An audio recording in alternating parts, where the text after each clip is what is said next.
Hello बच्चों, कैसे हैं आप? कैसी चल रही है पढ़ाई? बच्चों, अब हमारी स्टैटिस्टिक्स चल रही है, तो मैं उम्मीद करता हूँ कि जितना टॉपिक हम लोगों ने पढ़ लिया होगा वो आप लोगों को अच्छे से समझ में आ गया होगा। मैंने अरिथमेटिक मीन आपको बहुत अच्छे से समझा दिया था और लास्ट क्लास में हमने हार्मोनिक मीन भी स्टार्ट करा था। तो एक बारी मैं आपको ना प्रॉपर्टीज का थोड़ा आइडिया दे देता हूँ, थोड़ा सा रिवाइज करवा देता हूँ जितना हम लोगों ने कर लिया, और लास्ट क्लास का थोड़ा सा अच्छे तरीके से बताने की कोशिश करूंगा, क्योंकि कुछ बच्चों को थोड़ा सा ऐसा लगा कि स्पीड से हो गया है। तो सही बात है, बच्चे क्लियर बता देते हैं तो पता भी लग जाता है मुझे।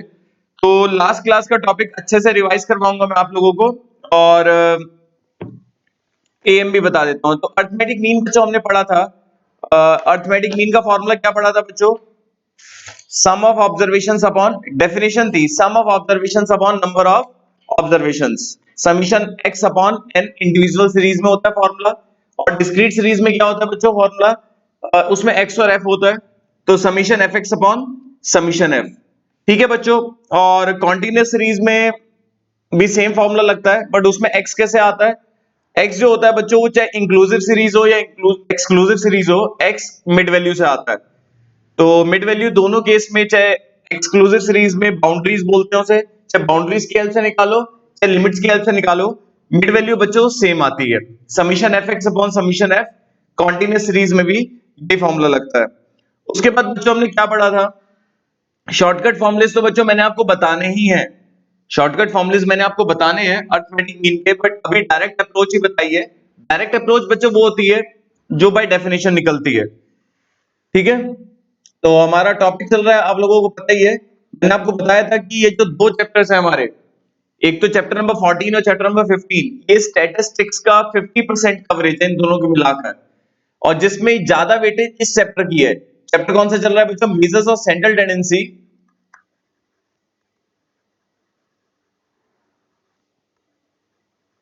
And dispersion. ये चैप्टर बच्चों मिलाकर लगभग 14 से 15 मार्क्स का मान लो आप इसे। और जो इससे पिछला चैप्टर है स्टैटिस्टिकल डिस्क्रिप्शन ऑफ डाटा, जो कि चैप्टर नंबर 14 है, वो बच्चों 6 या 7 नंबर का होगा। ठीक है, तो दोनों मिला के 20 मार्क्स तक का इसका कवरेज है, मतलब स्टैट 40 मार्क्स की है, तो ये दो चैप्टर बच्चों 20 नंबर के हैं। तो मीन हमें निकालना आ गया बच्चों। इंडिविजुअल सीरीज में क्या फॉर्मूला होता है? Summation x upon N, direct formula individual series में।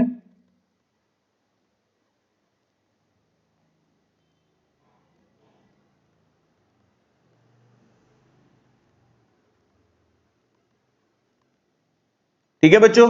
और डायरेक्ट फॉर्मूला कॉन्टिन्यूस सीरीज में और डिस्क्रीट सीरीज में, जिसमें एक्स और एफ होता है, summation F x upon summation F. ये भी डायरेक्ट फॉर्मूला ही है बच्चों हमारा। तो मैं सोच रहा हूं कि आज सारा रिवाइज करवा दूं, किसी बच्चे को कोई दिक्कत रही हो तो वो कवर हो जाएगा, और इसमें शॉर्टकट मेथड भी बता दूंगा, वो ठीक रहेगा। इन डिस्क्रीट एंड कॉन्टिन्यूस सीरीज।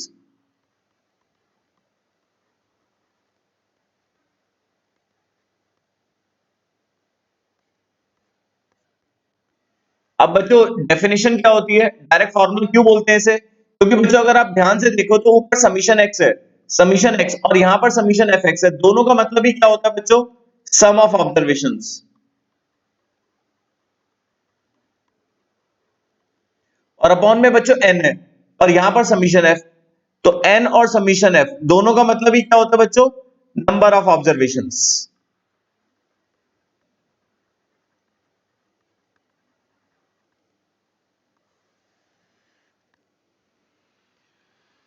तो बच्चों ये हमने पढ़ा था अर्थमेटिक मीन। अर्थमेटिक मीन का एक्स बार से डिनोट करते हैं सारी बातें, और इनका क्या क्या एप्लीकेशन है। जैसे एक एप्लीकेशन ये हो गई, मान लो क्लास में बच्चों की एवरेज हाइट चाहिए, तो क्या करेंगे? सभी बच्चों की हाइट को जोड़ेंगे और इक्वली डिस्ट्रीब्यूट कर देंगे नंबर ऑफ स्टूडेंट्स में। जैसे आप एवरेज स्कोर निकालते हो, सभी सब्जेक्ट के स्कोर को जोड़ते हो और इक्वली डिस्ट्रीब्यूट कर देते हो नंबर ऑफ सब्जेक्ट्स में, तो आपका एवरेज स्कोर आ जाता है। तो उसे भी अर्थमेटिक मीन बोलते हैं। किसी प्लेयर का बैटिंग एवरेज आप देखते हो, तो वहां पर भी अर्थमेटिक मीन अप्लाई होता है।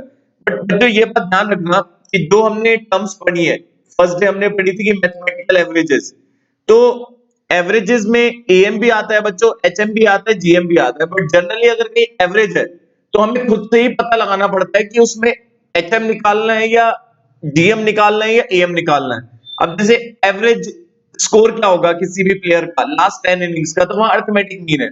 बट एवरेज स्पीड का मतलब क्या होता है वो मैं आगे जाके बताऊंगा। अगर एवरेज स्पीड पूछ रहे हैं तो वेरिएबल स्पीड का हार्मोनिक मीन, तो हर एवरेजेस की अलग अलग एप्लीकेशंस है। तो ये मैं आपको टाइम के साथ साथ बताता रहूंगा। अभी तो हमने सिर्फ अर्थमेटिक मीन पढ़ा है, कैसे निकाला जाता है, sum of observations upon number of observations, individual discrete continuous में हमने फॉर्मूले पढ़ लिए। ठीक है बच्चों। उसके बाद बच्चों हमने प्रॉपर्टीज पढ़ी थी। प्रॉपर्टीज क्या क्या पढ़ी थी, फिर मैं शॉर्टकट फॉर्मूला उसके बाद बताऊंगा। तो थोड़ा सा बच्चों स्पीड से रहेगा क्योंकि यहां पर डिवीजन हो रहा है।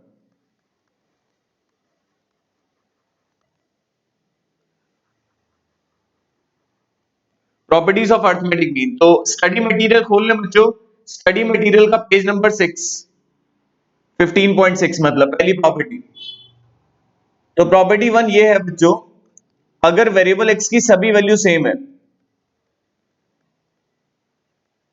अगर वेरिएबल एक्स की सभी वैल्यू सेम है, मान लो n वैल्यूज हैं, तो अर्थमेटिक मीन क्या होगा, तो वही समीशन x अपॉन n। तो बच्चों k को जोड़ेंगे, k plus k plus k, k plus k plus k up to n times upon n। तो k को n बार जोड़ेंगे तो n इंटू k।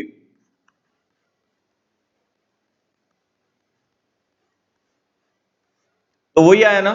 तो वही एग्जांपल भी बुक में दिया हुआ है कि अगर वेरिएबल x की सभी वैल्यू सेम है, मतलब अगर क्लास में सभी बच्चों की हाइट 170 सेंटीमीटर है, मान लो 10 बच्चे हैं, 10 बच्चे हैं मान लो, अच्छे से समझना बच्चों, 10 बच्चे हैं ये। तो अर्थमेटिक मीन क्या होगा बच्चों, वही समीशन x अपॉन n। तो अगर आपका सभी सब्जेक्ट में इक्वल, सभी सब्जेक्ट में इक्वल स्कोर है 95, तो आपका एवरेज स्कोर क्या होगा, 95 ही होगा ना। ठीक है, तो ये प्रॉपर्टी है। पहली प्रॉपर्टी क्लियर है, रिवाइज भी हो गई, रिवाइज भी हो गई मैं उम्मीद करता हूं। कोई नहीं, हमारी तीसरी क्लास रिवीजन में जा रही है तो उससे कोई फर्क नहीं पड़ता, नेक्स्ट क्लास से मैं कवर कर ही दूंगा।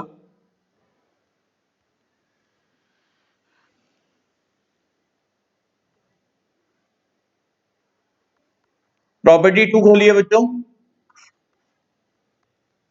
प्रॉपर्टी 2 क्या है बच्चों,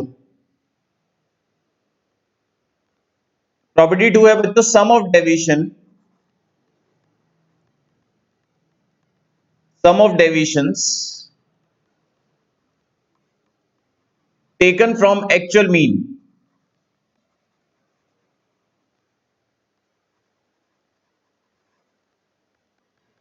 always equal to 0। बच्चों हमारे जो मैंने आपको पहले बताया था पहली क्लासेस में भी कि सेट ए और सेट बी के क्वेश्चन ज्यादा इंपॉर्टेंट रहते हैं, स्टैट्स में थ्योरी ज्यादा आती है, प्रॉपर्टी बेस्ड क्वेश्चन ज्यादा आते हैं, तो इसलिए प्रॉपर्टीज हमें बहुत अच्छे से याद होनी चाहिए। Sum of deviation taken from actual mean always equal to 0, क्या मतलब हुआ बच्चों, मीन से डेविएशन का सम। अब थोड़ा सा अपना पिछली क्लास का भी पार्ट आप रिकॉल जरूर करिएगा, एक्सप्लेन पूरा करूंगा, ऐसा नहीं है कि आप पिछली क्लास का बिल्कुल ही भूले पड़े हो। तो अगर वेरिएबल एक्स की वैल्यूज है, जैसे एक काम करते हैं, लास्ट 5 इनिंग्स का एक प्लेयर का स्कोर ले लेते हैं, 15, 25, 40, 60 और 100। तो एक प्लेयर का लास्ट 5 इनिंग्स का स्कोर लिया हमने, इस प्लेयर का एवरेज स्कोर कितना आया, 15 प्लस 25 ऐसे ही जोड़ेंगे, प्लस 40 प्लस 60 प्लस 100। तो लास्ट 5 इनिंग्स का टोटल स्कोर 240 आया, इक्वली डिस्ट्रीब्यूट कर दो नंबर ऑफ इनिंग्स में, तो 48 स्कोर आ गया। 48 स्कोर आ गया बच्चों। तो मीन से डेविएशन लिया, डेविएशन मतलब होता है बच्चों डिफरेंस। तो 15 minus 48, 25 minus 48, 40 minus 48, 60 minus 48, 100 minus 48, इन सबको मेमोरी में जोड़ोगे तो m प्लस 15 माइनस 48 मेमोरी में जोड़ दिया, प्लस 25 माइनस 48 मेमोरी में जोड़ दिया, 40 माइनस 48 मेमोरी में जोड़ दिया, 60 माइनस 48 मेमोरी में जोड़ दिया, 100 माइनस 48 मेमोरी में जोड़ दिया। बच्चों जीरो आ रहा है, तो sum of deviation taken from actual mean always equal to zero. तो मुझे ध्यान रखना इंडिविजुअल सीरीज में summation x minus x bar zero होता है, ठीक है। इसके पीछे लॉजिक क्या है? लॉजिक ये है बच्चों कि ऑन एन एवरेज इस प्लेयर का हर एक इनिंग में स्कोर 48 है, बट 5 इनिंग्स का स्कोर मिलाकर 48 को 5 बार जोड़ोगे 240 आएगा, और बच्चों यहां पर भी जोड़ोगे तो यहां पर भी तो 240 ही है सम, तो प्लस 240 और माइनस 240 सेट ऑफ होकर जीरो ही आएगा। और अगर मैं वैसे प्रूविंग कराना चाहूं आप लोगों को तो वो भी बता देता हूं। वेरिएबल x की वैल्यूज ली मैंने x1 x2 x3 और लेट कर लिया बच्चों mean of x। Mean of x मैंने मान लिया मीन ऑफ x x बार मान लिया, मीन से डेविएशन लिया बच्चों,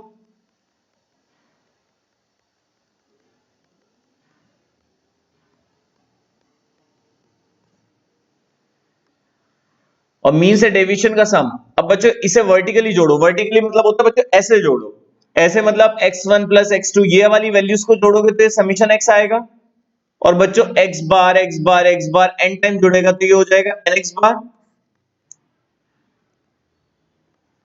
अब देखते हैं सॉल्व करके कितना आ रहा है। x बार कितना होता है बच्चों? Summation x upon n। बच्चों ये जीरो आ रहा है, क्लियर है। Sum of deviation taken from actual mean, individual series में बच्चों ये वाला कॉलम जीरो आएगा, मतलब ये वाला कॉलम मतलब इसका सम जीरो आएगा, हमेशा जीरो आएगा, ठीक है। अब आप कहेंगे डिस्क्रीट में क्यों बदल रहा है? डिस्क्रीट में बदल नहीं रहा बच्चों, डेविएशन का सम ही जीरो आता है, बट बच्चे क्या करते हैं फ्रीक्वेंसी को कंसीडर नहीं करते। मैं आपको एग्जांपल देता हूं, मान लो क्लास में बच्चों के मार्क्स हैं, क्लास में 20 में से मार्क्स दिए टीचर ने, किसी बच्चे के 12 है, किसी के 14 है, किसी के 15 है, किसी के 18 है, किसी के 19 है, तो किसी के 20 है, मतलब 12 से नीचे किसी बच्चे के मार्क्स नहीं है।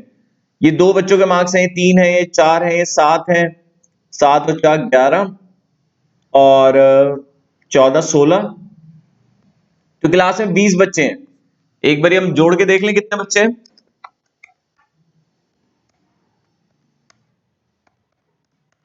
20 बच्चे हैं, ठीक है। अब हम मीन फाइंड करते हैं बच्चों, मीन। मीन तो आपको पता ही है डिस्क्रीट सीरीज में कैसे फाइंड होता है, बताइए सब बच्चे। वही समीशन एफ एक्स अपॉन, करते हैं चलो, एफ और एक्स की मल्टीप्लाई करो, इसे मेमोरी में जोड़ लो, ये 12 इंटू 2 डायरेक्ट कैलकुलेशन हो रही है तो ये 24, 14 3 जा 42,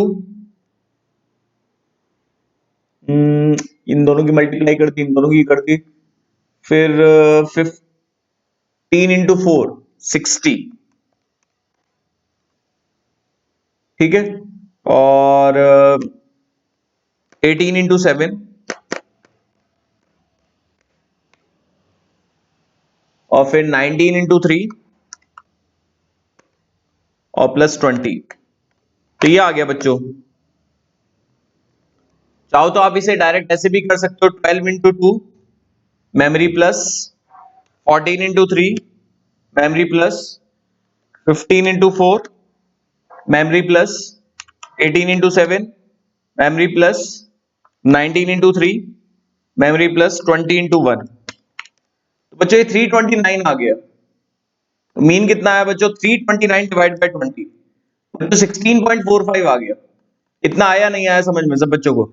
अब बच्चों मीन से डेविएशन लेंगे तो 12 माइनस 16.45 कर लेना, 14 माइनस 16.45 ऐसे ही होगा, 15 माइनस 16.45 और 18 माइनस 16.45, 19 माइनस 16.45, 20 माइनस 16.45, इतना क्लियर हुआ बच्चों? मीन से डेविएशन है, बच्चों इसका सम कर देते हैं, ये गड़बड़ करते हैं बच्चों। ये मीन से डेविएशन तो है बट ये सम नहीं है, क्योंकि 12 2 टाइम्स आ रहा है, तो जब तक ये डेविएशन 2 टाइम कंसीडर नहीं होगा, 12 मार्क्स दो बच्चों के हैं और ये डेविएशन सिर्फ एक ही बच्चे का है, ये डेविएशन सिर्फ एक ही बच्चे का है, तो जितने बच्चे होंगे उतनी बार जोड़ेंगे नहीं जोड़ेंगे। तो ये बात ध्यान रखना, बिना फ्रीक्वेंसी से मल्टीप्लाई करे सम आता ही नहीं है। बिना फ्रीक्वेंसी से मल्टीप्लाई करे सम नहीं आता बच्चों। अब मैं पता है आपको क्या कराने वाला हूं, डिवीजन लिया 12 माइनस 16.45, ऐसे ही रखो आप, इसकी 2 से मल्टीप्लाई करो फ्रीक्वेंसी से, उसे मेमोरी में सेव करो सम के लिए। 14 माइनस 16.45, फिर 3 से मल्टीप्लाई, फ्रीक्वेंसी 3 है ना, 15 माइनस 16.45 इंटू 4 इंटू 4 ना, फिर इसे मेमोरी में सेव करा। फिर बच्चों नेक्स्ट है 18 माइनस, इसकी फ्रीक्वेंसी 7 है बच्चों, 7 से मल्टीप्लाई, 19 माइनस 16.45, इसकी 3 है, 20 माइनस 16.45 इंटू 1, बच्चों 0 आ रहा है, बच्चों 0 आ रहा है एमआरसी करके, ठीक है ना। इसकी मल्टीप्लाई किससे करी, इससे करी, और फिर m प्लस करते ही और लास्ट में एमआरसी करा, तो मीन से डेविएशन का सम 0 आता है। बट ये बात ध्यान रखना, ये बात ध्यान रखना, sum of deviation taken from actual mean always equal to 0। इन इंडिविजुअल सीरीज हम उसे ऐसे लिखते हैं, इन डिस्क्रीट एंड कॉन्टिन्यूअस सीरीज हम ऐसे लिखते हैं, दोनों को ही हम ऐसे ही रीड करेंगे, सम ऑफ डेविएशन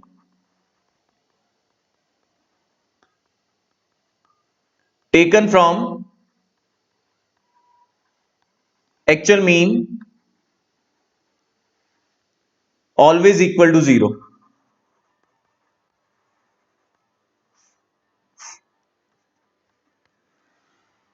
ये सारी बातें क्लियर हो गई बच्चों, दो प्रॉपर्टीज हमारी अच्छे से कवर हो गई। तो बच्चों ये हमने करा था फर्स्ट क्लास में, ये फर्स्ट क्लास का रिवीजन हो गया, रिवीजन समझ लो, या फिर पूरा का पूरा डिटेलिंग ही दी है मैंने, ऐसा नहीं है कि मैंने डिटेलिंग नहीं दी, बट हाँ ये थोड़ा सा ये बताया कि एक्सक्लूसिव और इंक्लूसिव के बारे में इस क्लास में नहीं बताया, वो उसी में बता दिया था।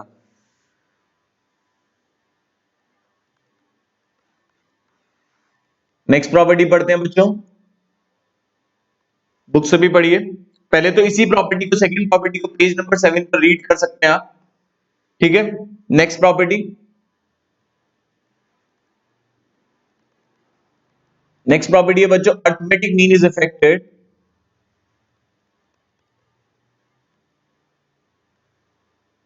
Due to shift of origin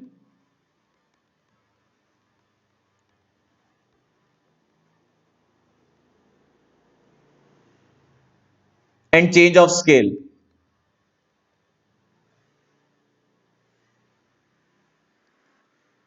बच्चों ऑरिजिन का मतलब होता है प्लस या फिर माइनस, स्केल का मतलब होता है बच्चों मल्टीप्लाई या डिवाइड। अब ये क्या मतलब है, अब आप सोचेंगे कि ये क्या है कि अरिथमेटिक मीन में फर्क पड़ता है शिफ्ट ऑफ ऑरिजिन से और चेंज ऑफ स्केल से, तो मैं बहुत अच्छे से आप लोगों को एक्सप्लेन करने वाला हूं, चिंता नहीं करिए बच्चों। दरअसल मैं आपको एक एग्जांपल देके बताता हूं, जैसे क्लास में एवरेज वेट बच्चों का 72 केजी आया, अब due to error in weighing machine, हमें पता है कि वेइंग मशीन में एरर क्या है, हर एक बच्चे का जो वेट है वो 1.5 किलोग्राम ज्यादा मेजर हुआ। अब 1.5 किलोग्राम बच्चों वेट ज्यादा मेजर होने का मतलब ये है कि हर एक बच्चे के वेट में 1.5 केजी आप रिड्यूस करोगे, करेक्ट वेट पता करने के लिए। तो अगर सभी बच्चों के वेट में 1.5 केजी आप रिड्यूस करोगे तो एवरेज में भी उतना ही फर्क पड़ेगा 1.5 किलोग्राम का। तो 72 माइनस 1.5, तो करेक्ट वेट कितना हो जाएगा बच्चों, 72 माइनस 1.5, 70.5।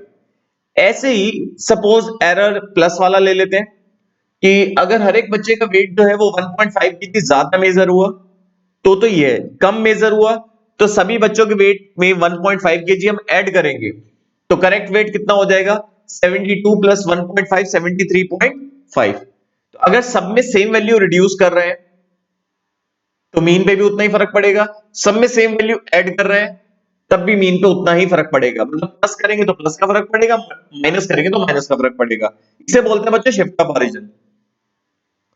अब स्केल का एग्जांपल लो, अब थोड़ा जो एग्जांपल है वो थोड़ा अतिशयोक्ति होगा, क्योंकि वेट का दुगना करेंगे, तो मेरा कहने का मतलब एग्जांपल ये है, आप बस समझने के पॉइंट ऑफ व्यू से देखिए, अगर मान लो क्लास में एवरेज आया 60, वेरिएबल वेट समझ लो, मार्क्स समझ लो, कुछ भी समझ लो, वेरिएबल एक्स का जो एवरेज, एक्स का जो एवरेज है वो 60 है, सब में 2 की मल्टीप्लाई करी, सब में 2 की मल्टीप्लाई करने पर मीन को उतना ही फर्क पड़ेगा। तो अब न्यू मीन या न्यू वेरिएबल का मीन कितना हो जाएगा 60 इंटू 2 120। और अगर मैं बच्चों सब में 2 से डिवाइड कर रहा हूं तो 60 अपॉन 2 कितना हो जाएगा 30। तो मेरा कहने का मतलब यह है कि मल्टीप्लाई डिवाइड से भी फर्क पड़ता है। तो इसी के बारे में मैं आप लोगों को एक्सप्लेन करने जा रहा हूं। तो पहले बच्चों में शिफ्ट ऑफ ऑरिजिन का एग्जांपल लूंगा।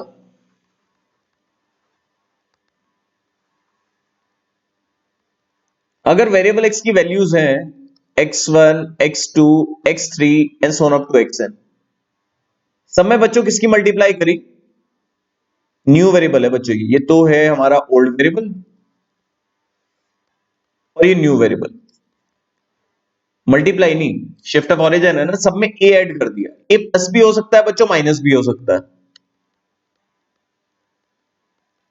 अब सब में a ऐड करा तो बच्चों ये न्यू वेरिएबल y बन गया। y का मीन क्या होगा, मान लो लेट कर लो बच्चों मीन ऑफ x जो कि x बार है।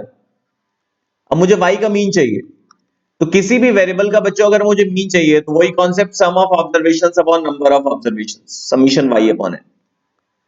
तो बच्चों जब मैं y की वैल्यूज को जोड़ूंगा, बहुत ध्यान से देखना बच्चों, बहुत ध्यान से, जब मैं y की वैल्यूज को जोड़ूंगा तो x का तो सम सारा आ ही गया, समीशन x तो हो ही गया। अब a a a a a a a a a n times, तो ये कितना हो जाएगा बच्चों na।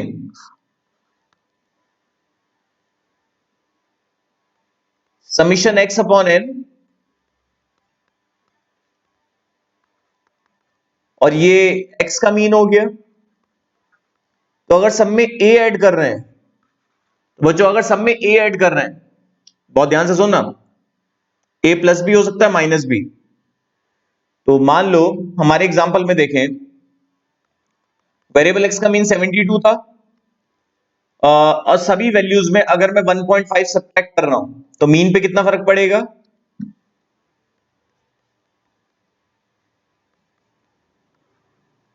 और अगर मैं सब में 1.5 ऐड कर रहा हूं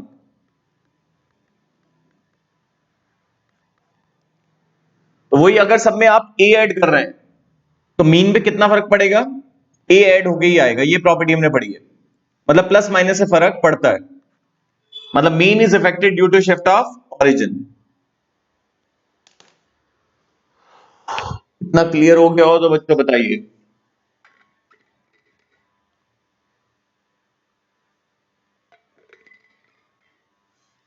मेरा टारगेट यही है इस क्लास में कि पिछली 2 क्लासेस का रिवीजन हो जाए, बट थोड़ा डिटेलिंग भी हो, ऐसा नहीं हो कि डिटेल नहीं हो। अब चेंज ऑफ स्केल का एग्जांपल लेते हैं बच्चों।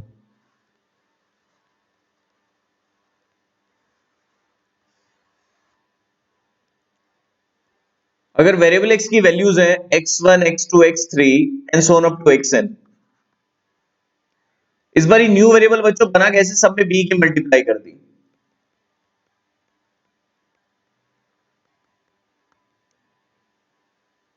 तो बच्चों y का मीन क्या होगा, और मान लो मीन ऑफ x क्या x बार, तो y का सम करेंगे अपॉन नंबर करेंगे, बिल्कुल सही। तो बच्चों होगा क्या, जब हम सबको जोड़ रहे होंगे, जब हम y की वैल्यूज को सबको जोड़ेंगे तो b कॉमन आ जाएगा।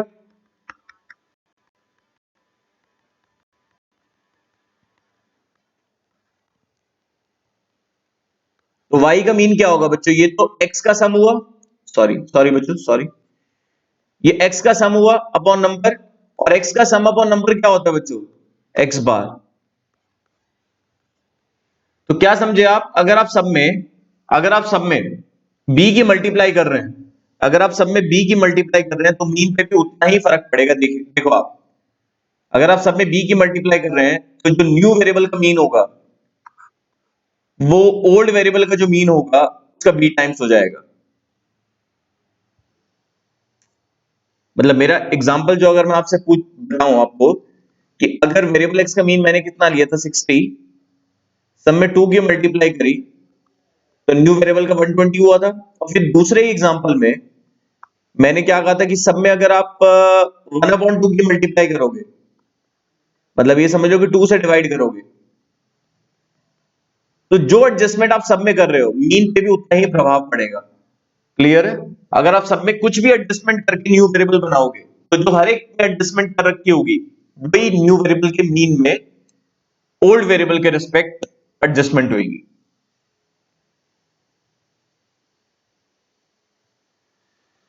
तो बच्चों ये मैं मान के चल रहा हूं कि अच्छे से समझ में आ गया होगा। दो बार ही हो रहा है, रिवीजन टाइम में भी हो रहा है और फर्स्ट टाइम भी हमने करा था। तो अगर आप x में b की मल्टीप्लाई करके a ऐड कर रहे हैं, अगर आप हर एक वैल्यू में वेरिएबल x की हर एक वैल्यू में b की मल्टीप्लाई करके a ऐड कर रहे हैं तो मीन में कितना फर्क पड़ेगा जितना हर एक में डाला है। तो replace replace x by x bar, x by x bar, y by y bar, x by x bar, y by y bar. तो ये थ्योरी में ये भी पूछा जाता है कि जो लीनियर रिलेशनशिप है, जो ये लीनियर रिलेशनशिप है, लीनियर का मतलब x की पावर 1 y की पावर 1, तो जो लीनियर रिलेशनशिप है मीन उसे सेटिस्फाई करता है। यस, मीन उसे सेटिस्फाई करता है। तो जो भी लीनियर रिलेशनशिप दे रखी होगी उसमें x की जगह x बार रख देना, y की जगह y बार। x बार पता होगा तो y बार आ जाएगा, y बार पता होगा तो x बार आ जाएगा। इतना क्लियर हो गया सभी बच्चों को? बच्चों एक काम करते हैं, बुक का ही एग्जांपल ले लेते हैं। हमने लास्ट क्लास में भी यही करा था कि एक लीनियर रिलेशनशिप दी हुई है,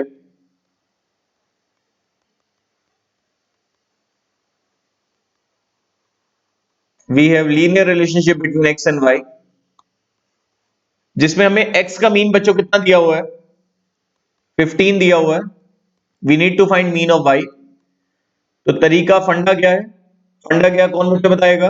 replace x by x bar, y by y बार, जिसमें मुझे x बार तो 15 दिया हुआ है,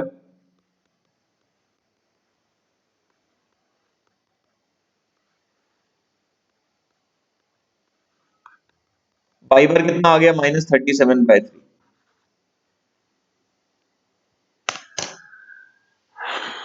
डेसिमल में निकालना चाहें तो 12.33 बार।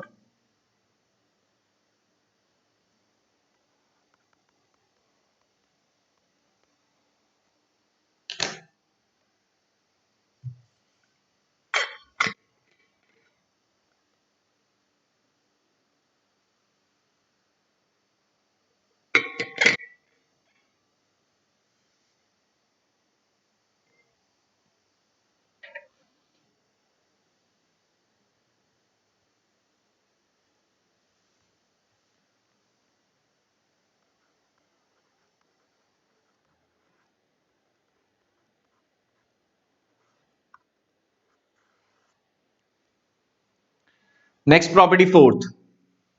प्रॉपर्टी फोर्थ हमने किसकी पढ़ी थी बच्चों? कंबाइंड अरिथमेटिक मीन की।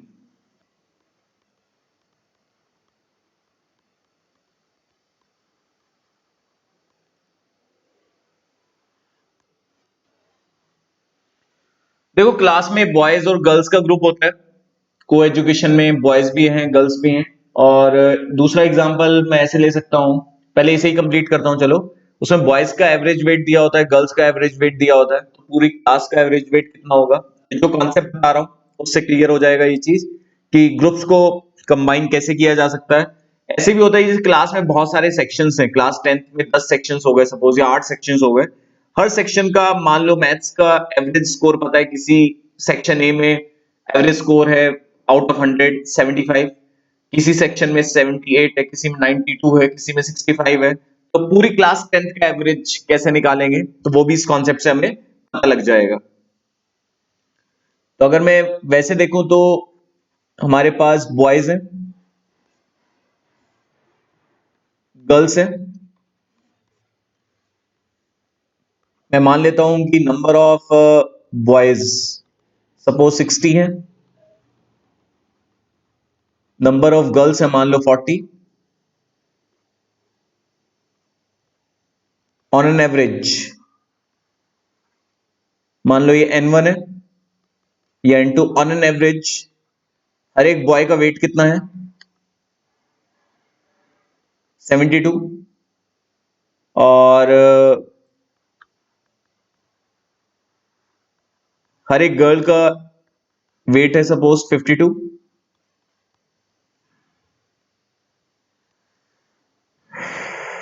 कंबाइंड मीन हमें चाहिए, डेफिनेशन वही यूज होगी, सम ऑफ ऑब्जर्वेशंस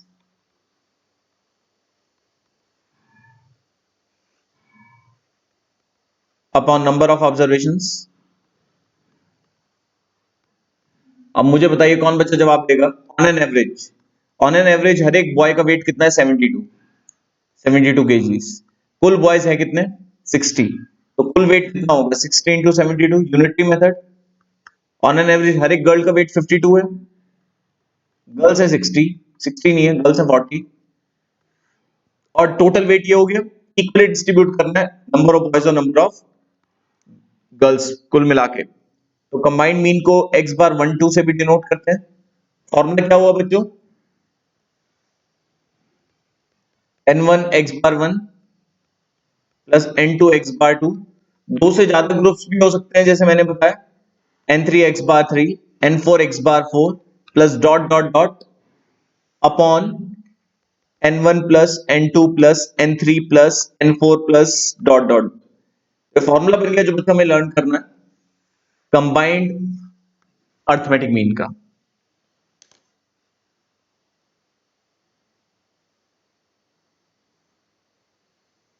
एक बार ये देख लीजिए।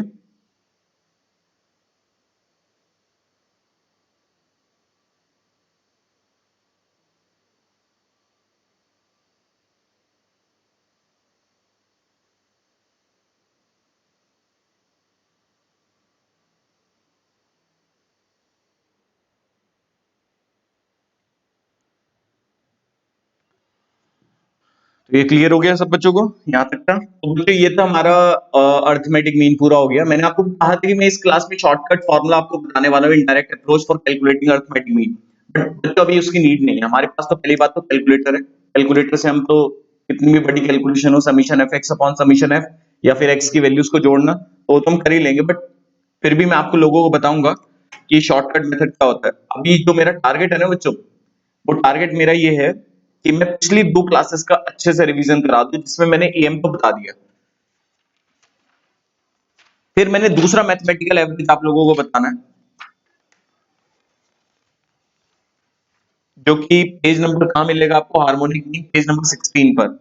एक चीज और सुन लो, जैसे एक्स बार का फॉर्मूला होता है समीशन एक्स अपॉन एन होता है, या फिर summation F x upon summation F होता है। तो अगर आपको ये पता है कि ऑन एन एवरेज हर एक बच्चे का वेट इतना है, कुल बच्चे इतने हैं, तो टोटल वेट आ जाएगा। मतलब समीशन एक्स पता करने के लिए एन एक्स बार करते हैं, मतलब number of observation into arithmetic mean. तो ये एमसीक्यू में पूछा भी जाता है, पता तो है ही आप लोगों को, बट कोई नहीं,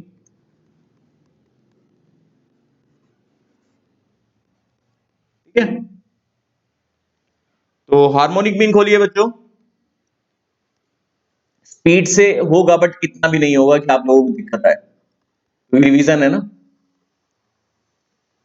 हार्मोनिक मीन इसका नोटेशन वैसे अलग से कहीं मिलेगा नहीं आपको, एच एम से ही लिखते हैं बुक्स में, कभी भी देख लो एच लिख देते हैं, आप एच लिख देते हैं। तो नोटेशन में एच लिख देते हैं, ठीक है, बुक में लिखा हुआ है। वैसे एच एम भी लिख दो तो ठीक है, कोई दिक्कत नहीं है। तो अर्थमेटिक मीन के लिए एक्स बार यूज होता है और हार्मोनिक मीन के लिए एच यूज करते हैं, ठीक है। चलो, हार्मोनिक मीन की डेफिनेशन क्या है? Harmonic mean for a set of, book खोलिए, फॉर अ सेट ऑफ, लिख देता हूं मैं, for a set of non zero, non zero observation होनी चाहिए, for a set of non zero observation, ठीक है। एक तो जीरो नहीं होनी चाहिए क्योंकि इसमें रेसिप्रोकल का फंडा होता है, किसी जीरो का रेसिप्रोकल तो नॉट डिफाइंड होता है। Harmonic mean is defined, harmonic mean किसके बराबर होता है? हार्मोनिक मीन इज डिफाइंड, और ध्यान से सुनेंगे, as the reciprocal of, harmonic mean reciprocal होता है as the reciprocal of arithmetic mean. But बच्चे सोचेंगे जो अर्थमेटिक मीन हमने निकाला उसका उल्टा, नहीं, उसका उल्टा नहीं। Harmonic mean is defined as a reciprocal of arithmetic mean of the reciprocal of observation, of the reciprocal of observations। क्या मतलब हुआ? हार्मोनिक मीन रेसिप्रोकल तो होता है अर्थमेटिक मीन का, बट अर्थमेटिक मीन किसका? रेसिप्रोकल ऑफ ऑब्जर्वेशंस का, ठीक है। अब मैं ये आपको एक्सप्लेन करता हूं बहुत अच्छे से।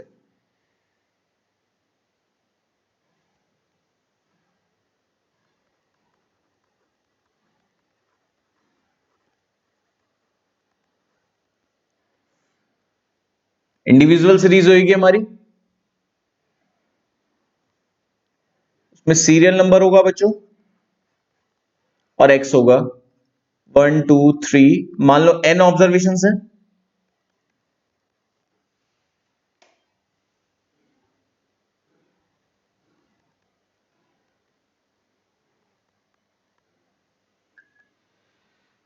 कोई भी वैल्यू बच्चों जीरो नहीं होनी चाहिए। हार्मोनिक मीन क्या होता है? Reciprocal of arithmetic mean, but arithmetic mean x का नहीं, रेसिप्रोकल ऑफ एक्स का। तो पहले इन सबको उल्टा करेंगे। रेसिप्रोकल कैलकुलेटर पे हम डिवाइड इक्वल टू करके फाइंड करते हैं, बताइए आप लोगों को। रेसिप्रोकल का सम करेंगे, रेसिप्रोकल का सम करेंगे। क्यों करेंगे? क्योंकि फिर उसका सम अपॉन नंबर करके एवरेज आएगा। ये हुआ अर्थमेटिक मीन, ये हुआ बच्चों अर्थमेटिक मीन, और फिर इसका रेसिप्रोकल ये हुआ हार्मोनिक मीन, ये हुआ बच्चों हार्मोनिक मीन। तो अगर मैं इसका उल्टा करूंगा तो क्या आएगा? n upon summation 1 upon X. तो इसे ऐसे भी लर्न करते हैं बच्चों, number of observations upon sum of reciprocals is equal to h, harmonic mean. एक बार ये नोट कर ले, नोट तो नोटेड पिछली क्लास में होगा वैसे तो, ठीक है बच्चों।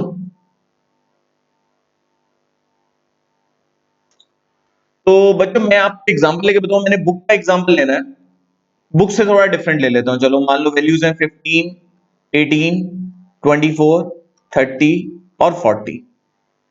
सीरियल नंबर कितनी वैल्यूज हैं? 1 2 3 4 एंड 5। अब हार्मोनिक मीन निकालना है। मेरा फंडा बच्चों वही है, देखो पहले तो इनका रेसिप्रोकल करना है। अब मैं लिखूंगा नहीं बच्चों, मैं लिखने नहीं वाला, कैलकुलेटर पे देखो 15 डिवाइड m प्लस, उल्टा उल्टा होके सेव भी हो गया। 18 डिवाइड m प्लस, 18 का उल्टा उसमें जाके जुड़ गया। 24 divide m plus, divide equal to से उल्टा होता है, बट यहां पर m प्लस में उल्टा होके जुड़ भी जाता है, मतलब इक्वल टू करने की जरूरत नहीं है। 30 डिवाइड m प्लस, और लास्ट है 40 डिवाइड m प्लस। तो बच्चों ये आ गया रेसिप्रोकल का सम, एमआरसी करते ये 0.2222 जो भी आया। फिर बच्चों क्या करेंगे? इसका average divide by 5, divide by 5, फिर इसका उल्टा डिवाइड इक्वल टू, तो 22.5 आ गया। लिखना तो नहीं पढ़ाना बच्चों कि पहले आप लिखो 1 डिवाइड बाय, डायरेक्ट करो ना, 15 divide m plus, 18 divide m plus, 24 divide m plus, 30 divide m plus, 40 divide m plus, memory recall divide by 5 divide equal to 22.5। Clear है? Individual series finish. बुक में देखो कितनी वैल्यूज है, 4 6 और 10 दिया हुआ है। सिंपल है बुक का क्वेश्चन, मेरे से पहले निकालिए, निकालते हैं।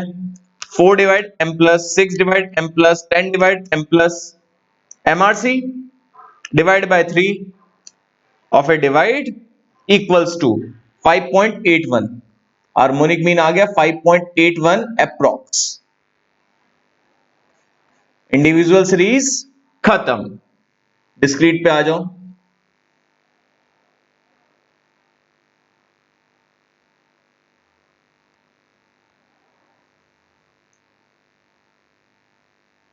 डिस्क्रीट में x होगा और f होगा, मतलब x1 f1। फ्रीक्वेंसी तो जीरो वैसे भी नहीं होती, मतलब हो सकती है, हम लेते नहीं है वो वैल्यू, बट x तो जीरो हो ही नहीं सकता, ये बात ध्यान रखना।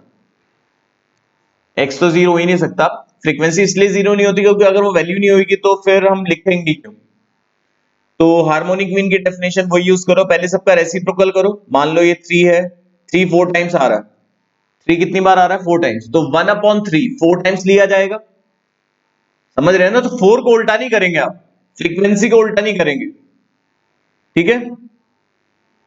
रेसिप्रोकल करा सभी वैल्यूज को, फिर फ्रीक्वेंसी से मल्टीप्लाई करी, तो f into 1/x। f into 1/x को बच्चों f अपॉन x भी लिख सकते हैं, जैसे 4 इंटू 1/3, तो 4/3 तो लिखा जाएगा बच्चों, ठीक है। पहले सबका रेसिप्रोकल करा, फिर सम के लिए फ्रीक्वेंसी से मल्टीप्लाई करी। हार्मोनिक मीन का फॉर्मूला वही, रेसिप्रोकल का सम अपॉन नंबर, रेसिप्रोकल का एवरेज का रेसिप्रोकल, तो summation F upon summation F upon X. वही बच्चों, वही डेफिनेशन बन गई, सही फॉर्मूला है, number of observations upon sum of reciprocals. निकालना मैं आपको बताऊंगा ही, बस ये बात ध्यान रखना कि सेम फॉर्मूला अप्लाई होगा,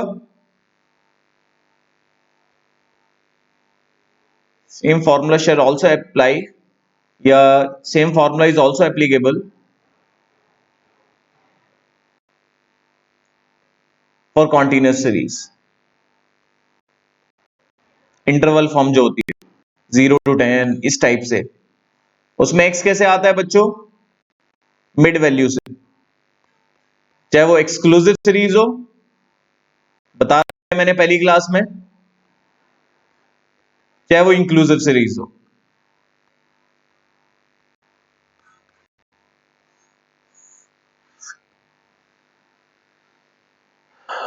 इतना क्लियर हो गया सभी बच्चों को?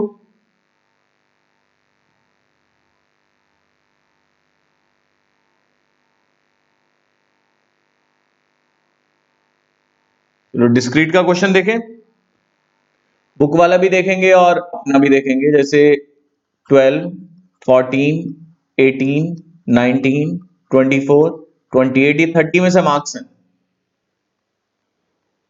एप्लीकेशन भी बताऊंगा हार्मोनिक मीन कहां अप्लाई होता है, ठीक है। We need to find H M find करना है। पहले फ्रीक्वेंसी देखें, कितनी फ्रीक्वेंसी का sum, 2 plus 3 plus 4 plus 5 plus 3 plus 2 plus 7, 26 आ रहा है। एक बार दोबारा देख लें, 2 plus 3 plus 4 plus 5 plus 3 plus 2 plus 7, 26।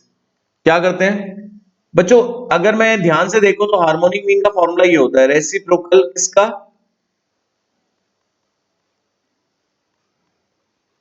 पहले हम अर्थमेटिक मीन फाइंड करते हैं रेसिप्रोकल का। रेसिप्रोकल का अर्थमेटिक मीन कैसे फाइंड करेंगे, रेसिप्रोकल का सम फाइंड करेंगे पहले हम,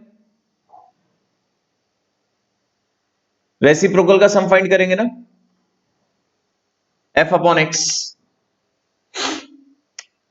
एफ अपॉन एक्स कैसे करेंगे, 2/12 एम प्लस, ठीक है, फिर 3/14, 14 का उल्टा 3 टाइम्स, फिर 4/18 बच्चों एम प्लस, फिर 5/19 एम प्लस, फिर 3/24 M plus, 2/28 M plus, 7/30 M plus. MRC कर दो बच्चों, कितना आया, लगभग 1.29 जो भी, ठीक है। फिर इसका एवरेज सम आया डिवाइड बाय 26, ठीक है, जो भी, फिर जो आंसर आया रेसिप्रोकल का एवरेज आया, फिर उसका उल्टा डिवाइड इक्वल्स टू, तो लगभग लगभग 20.06 आ गया अप्रॉक्स। ऐसे निकालते हैं बच्चों। बुक का एग्जांपल देखें, बुक का एग्जांपल आपका पेज नंबर 17 पर है। हमें x दिया हुआ है, f दिया हुआ है। x कितना है बच्चों, 2, 4, 8, 16 और f है 2, 3, 3, 2। अब मुझे f अपॉन x चाहिए, तो कैलकुलेटर पे ही लो, 2/2, पुरानी मेमोरी एमआरसी को 2 पे ही प्रेस करके हटा देना, 2/2, 3/4 एम प्लस, फिर 3/8 M plus, 2/16 M plus, MRC कर दो, तो ये 2.25 आ गया। फिर डिवाइड बाय फ्रीक्वेंसी का सम जो भी था, 3, 4, 5 डिवाइड बाय 10 और फिर डिवाइड इक्वल्स टू, तो लगभग लगभग 4.44 अप्रॉक्स आ गया बच्चों। कैसे करा बच्चों, 2/2 M plus, 3/4 M plus, 3/8 M plus और 2/16 M plus, MRC sum divide by frequency का सम 10, रेसिप्रोकल का average of it divide equals to. Clear है? तो बच्चों ये हमारा हो गया हार्मोनिक मीन। अभी मैंने एप्लीकेशन नहीं बताई, नेक्स्ट क्लास में बताऊंगा। अब दोनों क्लासेस की एक तरह से समरी एक्सप्लेन भी कर दिया पूरा, वैसे मैंने पूरा रिवीजन आप लोगों को करा दिया, बट प्रॉपर्टीज रह गई। तो बच्चों हेडिंग लिखिए प्रॉपर्टीज ऑफ हार्मोनिक मीन।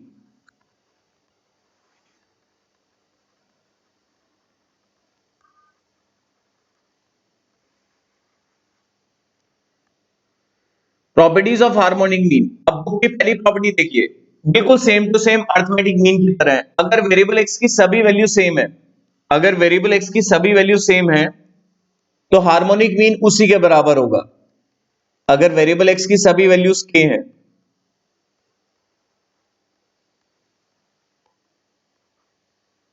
के जीरो नहीं होना चाहिए, तो उसका रेसिप्रोकल क्या होगा?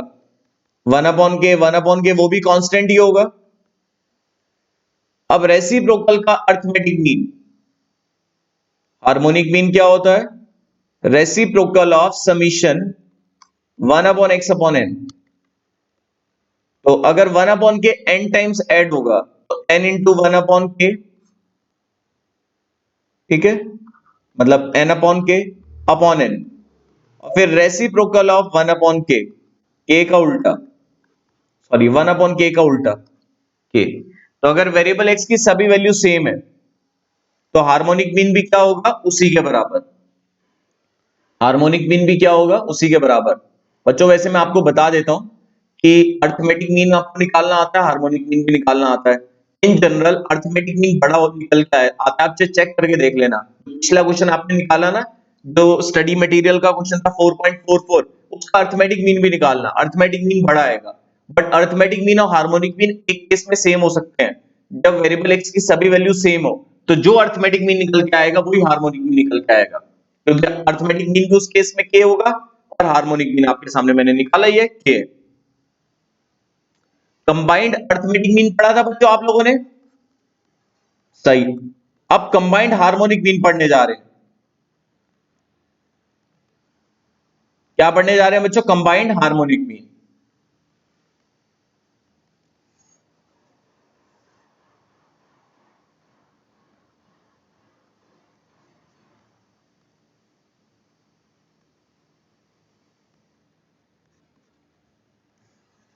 दो या दो से ज्यादा ग्रुप्स को कंबाइन करके हार्मोनिक मीन फाइंड किया जा सकता है। सपोज ग्रुप वन में नंबर ऑफ ऑब्जर्वेशंस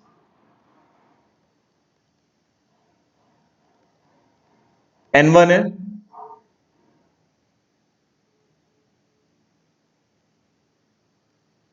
और हार्मोनिक मीन है ग्रुप वन का hm1,